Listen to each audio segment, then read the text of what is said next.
A judge kicked a royal guard out of court for refusing to remove his ceremonial cap. But when the silent guardsman finally spoke, her face went pale. She had just challenged an Oxford law graduate who knew the legal system better than she did. Here's what happened next. The imposing stone facade of Bristol Crown Court stood resolute against the grey autumn sky, its weathered columns bearing silent witness to centuries of justice. Inside, the usual morning procession of barristers in their black robes, clerks clutching files, and anxious defendants filtered through the oak-paneled corridors, their hushed voices creating a backdrop of nervous energy. Against this subdued palette, Corporal Bramwell Carriage created an immediate stir. His scarlet tunic and bearskin cap stood in stark contrast to the muted tones of legal attire, each gleaming brass button and precisely aligned metal drawing curious glances from passers-by. The ceremonial uniform of the King's Guard seemed almost deliberately provocative in this temple of law, a splash of vibrant tradition amid the somber proceedings. Carriage moved with military precision through the main hall, his polished boots echoing against the marble floor. 6 years with the elite ceremonial regiment had ingrained in him a bearing that was unmistakably military, back straight, shoulders squared, gaze direct and unflinching. The weight of the bearskin cap, which added nearly a foot to his already considerable height, seemed to register not at all on his disciplined frame. "Excuse me," he addressed the court clerk with crisp courtesy. "Corporal Bramwell Carriage, reporting as requested for the Markham theft case." The clerk looked up, momentarily startled by the formal uniform before her. "Oh yes, Corporal. You're the witness who observed the incident near St. James's Park." "Yes, ma'am. I was off duty but happened to be present when the theft occurred." "I see. It's unusual to have a guard in full ceremonial dress testifying," she noted, checking her files. "Courtroom 3, Corporal. Judge Caldwell is presiding. I should mention she runs a rather efficient courtroom. Very particular about protocols." "Understood, ma'am. Thank you." Carriage accepted a visitor's badge with a white-gloved hand, his expression revealing nothing of his thoughts as he made his way toward the designated courtroom. Judge Victoria Caldwell had earned her reputation through 15 years of ruthless efficiency on the bench. At 54, her sultan pepper hair cut in a severe bob framed sharp features. She managed her courtroom with the precision and impatience of someone who viewed sentimentality as an impediment to justice. Before her appointment to the judiciary, she had been a prosecutor with one of the highest conviction rates in the Southwest, known for dismantling defense arguments with clinical detachment. "The court runs on facts and procedure, not emotions and theatrics," was a phrase often attributed to her, one she embraced without reservation. Her courtroom reflected this philosophy. Proceedings moved with brisk efficiency, digressions were swiftly curtailed, and attorneys who came unprepared faced her legendary displeasure. As Corporal Carriage entered Courtroom 3, her clerk was arranging the day's files on the bench. The prosecutor, a harried-looking man in his 40s named Thomas Whitfield, glanced up from his notes and did a double-take at the striking figure. "Corporal Carriage, I didn't expect the full ceremonial uniform." "Reporting directly from morning inspection to here, sir, and then to my post afterward. My commanding officer deemed it appropriate under the circumstances." Before Carriage could say more, the bailiff's voice rang out, "All rise. Court is now in session, the Honorable Judge Victoria Caldwell presiding." The room rose as Judge Caldwell swept in, her black robes billowing slightly with her brisk pace. She took her seat at the bench, adjusted her reading glasses, and looked up to survey her domain. Her gaze swept efficiently across the room until it landed on Carriage, where it stopped abruptly, her expression shifting from professional neutrality to unmistakable disapproval. "What?" she asked, her voice carrying the practiced projection of decades on the bench, "is the meaning of this theatrical display in my courtroom?" A tense silence fell over Courtroom 3 as all eyes shifted between Judge Caldwell and Corporal Carriage. The corporal remained at perfect attention, his bearing unchanged by the judge's sharp tone. "Your Honor," the prosecutor began cautiously, "this is Corporal Bramwell Carriage of the King's Guard, a key witness in the Markham theft case. He observed the incident while off duty near St. James's Park last month." Judge Caldwell's lips pressed into a thin line as she studied Carriage over the rim of her reading glasses. I'm well aware of the witness list, Mr. Whitfield. What I'm questioning is the appropriateness of appearing in my courtroom dressed as though for a tourist photograph. Carriage stepped forward with military precision. Your Honor, if I may explain. You may not, Judge Caldwell interrupted, her tone clipped. In this courtroom, witnesses speak when questioned directly. And my question, Corporal, is directed to the prosecution. Mr. Whitfield, did you advise your witness about appropriate attire for court proceedings? The prosecutor shifted uncomfortably. Your Honor, it's my understanding that Corporal Carriage is due at his ceremonial post immediately following his testimony. His commanding officer authorized his appearance in uniform as a practical accommodation. Judge Caldwell removed her glasses, a gesture the regular attendees of her court recognized as a warning sign. Mr. Whitfield, this courtroom is not a parade ground. We are engaged in serious legal proceedings, not a ceremonial display for sightseers. She turned her attention to Carriage. Corporal, while I appreciate your willingness to testify, your current attire suggests a concerning lack of respect for these proceedings. That theatrical bearskin hat, in particular, has no place in a court of law. Your Honor, Carriage responded with respectful firmness, this is the prescribed full-dress uniform of the King's Guard. Royal regulations specify that when representing the regiment in an official capacity, the complete uniform must be worn. To appear otherwise would itself be a violation of military protocol. A murmur ran through the gallery. Judge Caldwell's eyebrows rose marginally at the measured response, clearly not what she had expected from a ceremonial guardsman. I'm quite certain, she replied, her voice dropping to a dangerous register, that military protocol does not supersede judicial authority in a court of law.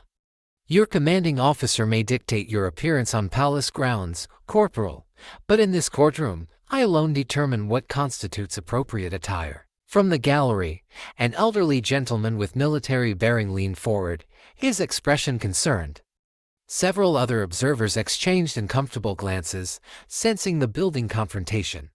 Your Honor, Carriage continued, maintaining his formal posture, with respect, I am not merely representing myself today but serving as a representative of the regiment and, by extension, the Crown. The uniform regulations exist precisely to maintain the dignity of that representation. The tension in courtroom 3 ratcheted higher as Judge Caldwell leaned forward across her bench, her voice taking on the practiced edge that had intimidated countless witnesses over her career. Corporal Carriage, I will give you one opportunity to comply with the standards of this court. Remove that ridiculous bearskin cap and place it out of sight for the duration of these proceedings, or you will be dismissed from this courtroom and held in contempt.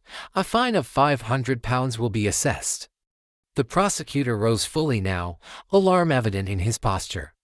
Your Honor, without Corporal Carriage's testimony, the prosecution cannot establish several key elements of our case. He was the only witness who clearly observed the defendant's actions during the theft. You should have considered that before bringing a witness who prioritizes his hat over judicial orders, Mr. Whitfield, Judge Caldwell replied without sympathy. The bailiff approached Carriage with visible reluctance. Sir, I need you to come with me.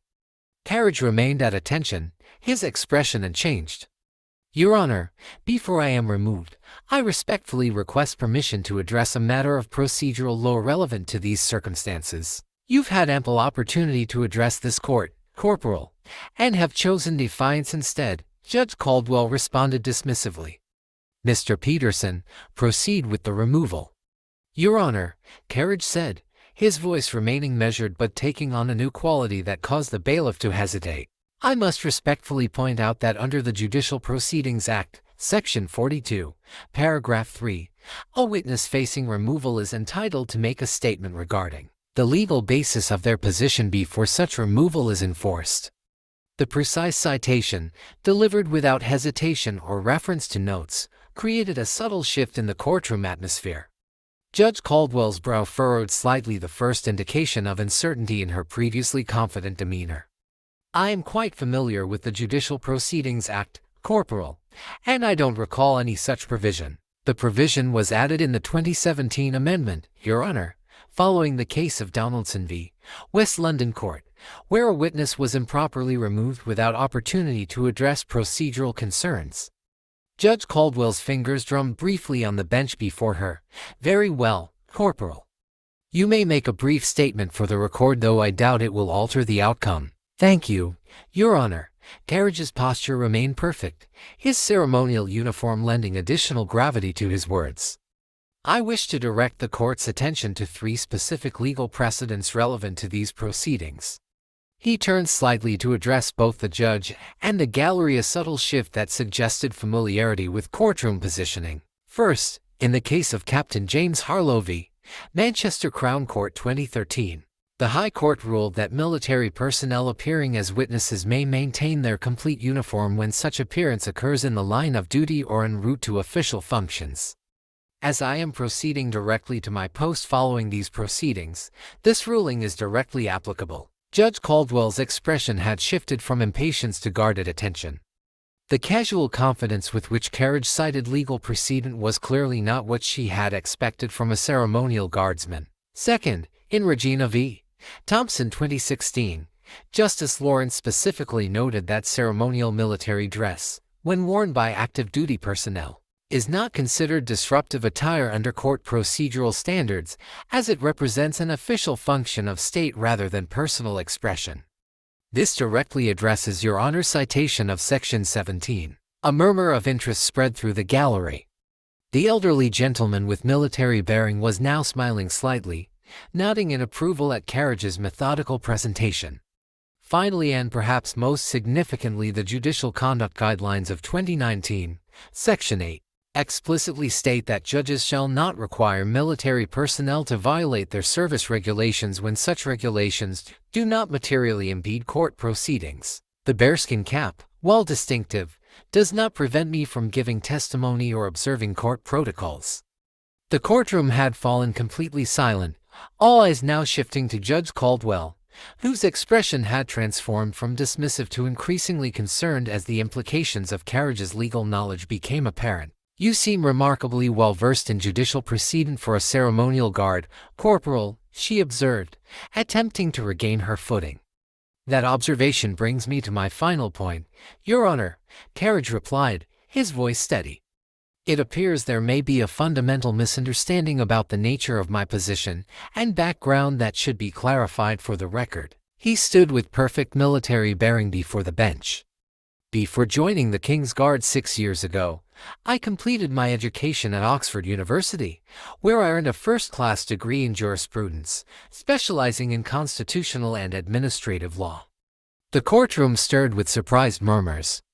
Judge Caldwell's expression froze in a moment of undisguised shock before she quickly composed herself. "Following my studies," Carriage continued, "I was called to the bar at Lincoln's Inn and served 3 years as a legal clerk for the Honorable Justice Blackwood at the Royal Courts of Justice, focusing primarily on cases involving the intersection of civil liberties and state functions." The prosecutor's pen had stopped moving across his notepad, his attention now fully captured by this unexpected revelation.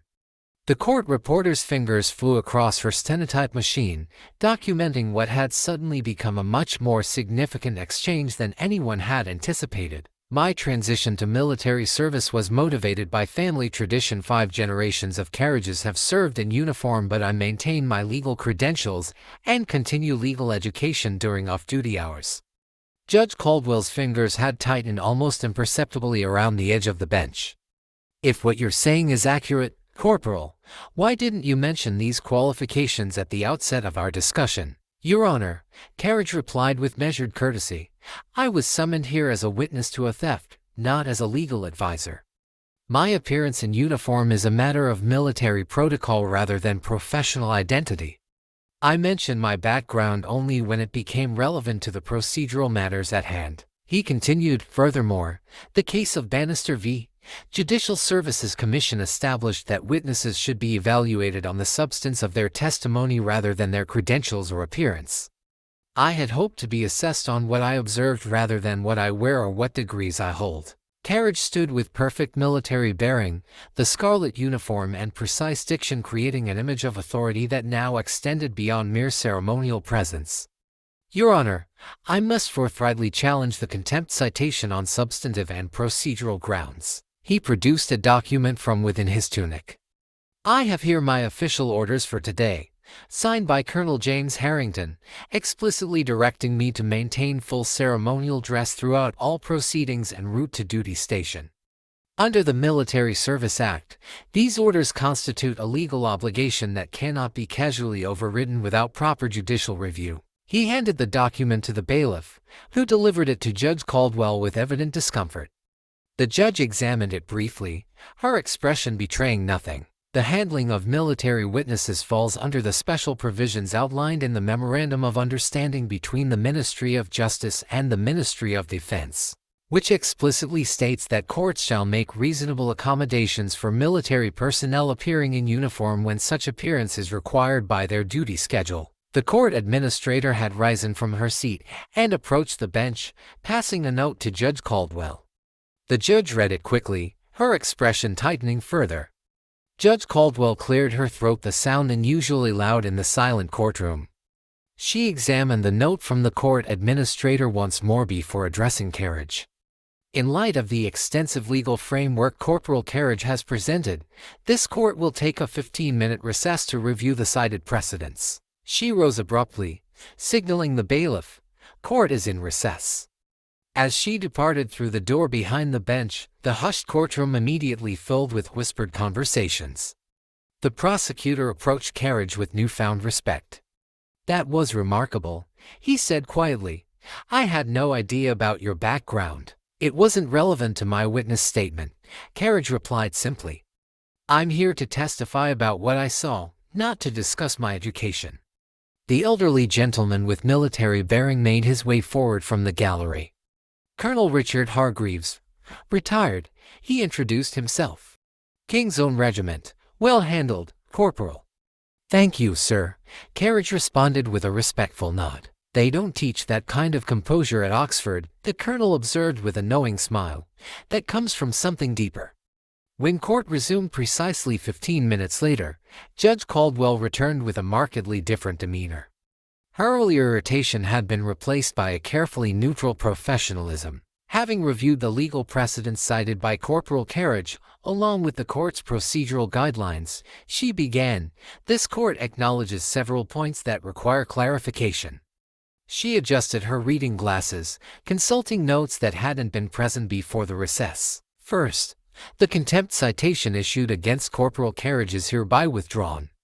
The court recognizes that military personnel appearing as witnesses while on active duty may maintain their full uniform in accordance with military regulations.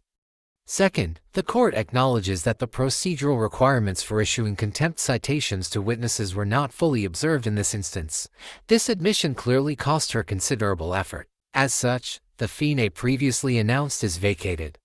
Judge Caldwell looked directly at Carriage for the first time since returning to the bench. "The court appreciates Corporal Carriage's thorough knowledge of relevant legal precedent. It appears there was a misunderstanding regarding the nature of his appearance today." She turned to the prosecutor. "Mr. Whitfield, you may proceed with your witness." "Thank you, Your Honor. The Crown calls Corporal Bramwell Carriage." Carriage moved to the witness stand with the same military precision that had characterized his every movement. After being sworn in, he stood at a modified attention, his bearing formal but appropriate to the setting. "Corporal Carriage," Whitfield began, "could you please tell the court what you observed on the afternoon of October 12th near St. James's Park?" "Yes, sir," Carriage responded, his testimony as precise and well organized as his legal arguments had been. "I was off duty, walking along Birdcage Walk at approximately 2:15 p.m., when I observed the defendant, whom I can identify as the man in the blue suit at the defense table, approach an elderly woman who was seated on a bench. Double quotes.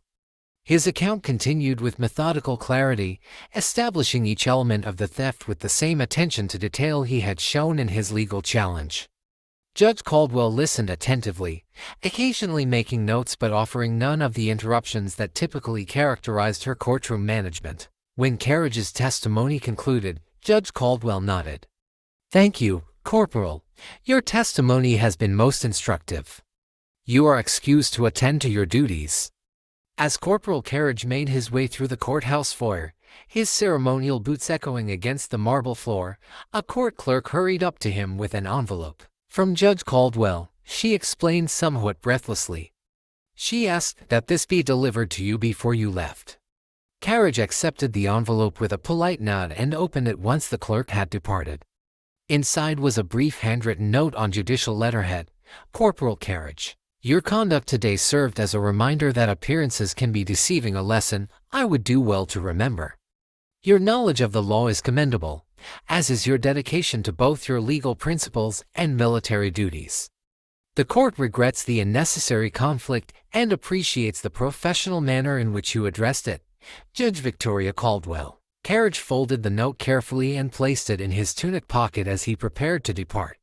Colonel Hargreaves appeared at his side. Walk with you a bit, Corporal. I'm headed toward Parliament, which I believe is on your route. Certainly, Colonel. As they exited the courthouse together, the older man chuckled softly. You know, when I saw you standing there taking that dressing down with such composure, I thought to myself, there's more to this lad than the uniform, but even I didn't expect a full legal dissertation. Training takes different forms, sir, Carriage replied as they descended the courthouse steps. The discipline to stand at attention for hours translates well to remaining composed during legal challenges. True enough, the colonel agreed, but it's rare to find someone who excels in both worlds. May I ask why you chose the Guard instead of Chambers after Oxford? With your credentials, you could have had your pick of positions. Carriage considered the question for a moment before answering. My grandfather served in the Guard, as did his father before him. When I was a boy, he told me something I never forgot. The law protects our traditions, and traditions give meaning to our laws.